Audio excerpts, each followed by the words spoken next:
stereotype is that they've always brought it on themselves.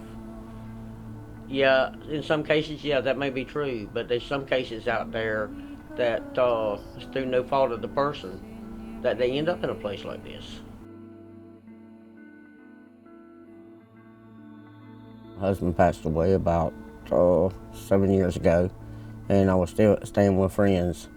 They decided that they wanted to be by themselves and told me that I had 30 minutes to leave. I asked them if they could give me a few days to find a place. They told me no, I had 30 minutes.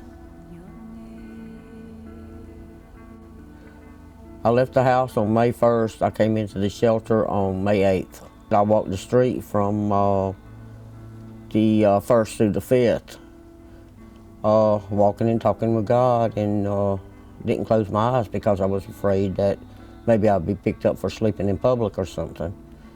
And so on May 5th, I looked straight up at the sky and told God, you said you wouldn't put more on a person than they can stand without making a way of escape. And I need that escape route now. And then I met these people on the 5th, and then that was at night, and I spent Friday and Saturday with them, and they brought me to the shelter on Sunday.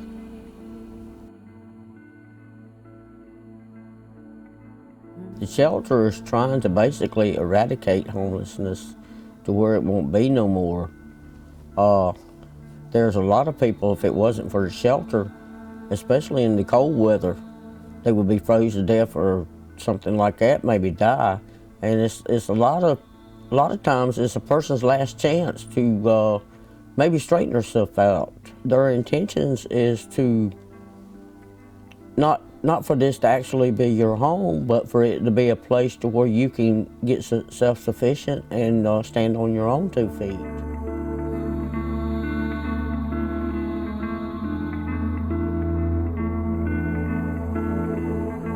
I was doing drugs and alcohol, and the drugs started overtaking my capabilities of paying bills, and that became secondary. So then when my landlord evicted me, I went to the hospital because I am a disabled vet.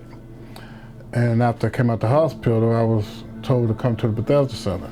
And so the Bethesda Center, I stayed here 3 months, and then after 3 months, I was housed, and I went back to school, taking office courses, and happened to come back here to do my internship. And when I come back to do my internship, I was invited to be the community voice for the board. And so I done 2 terms on the board, and then I became employed as a night monitor. And then after 5 years as a night monitor, I became the intake specialist.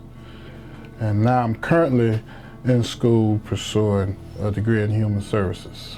I always tell each client that I interview, I try to give them that piece of hope, because I let them know I sit on that side of the desk once in my life, but now I'm on this side. So it is possible, if you follow direction of your case management and stick to the plan that you have collaborated together, then you can have a successful life too.